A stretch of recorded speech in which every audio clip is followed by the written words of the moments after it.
Arestado ng San Pedro Police Station ang dalawang individual matapos magsagawa ng bypass operation nitong Oktubre 8 taong kasalukuyan sa Purok 2, Barangay 76-A, Davao City.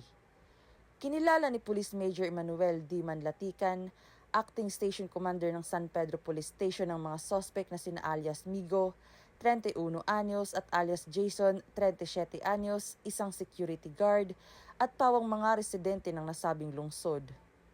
Na-recover naman mula sa mga suspect ang humigit kumulang 7.15 grams ng hinihinalang shabu na may standard drug price na 48,620 pesos. Ang mga suspect ay nasa kustodiya na ng San Pedro Police Station upang dumaan sa tamang disposisyon at maharap sa kasong paglabag sa Republic Act 9165 o Comprehensive Dangerous Drugs Act of 2002.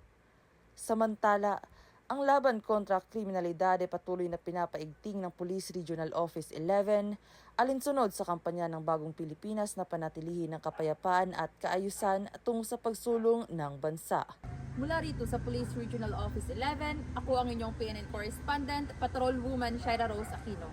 Alagad ng batas, tagataguyod ng Balitang Pulis.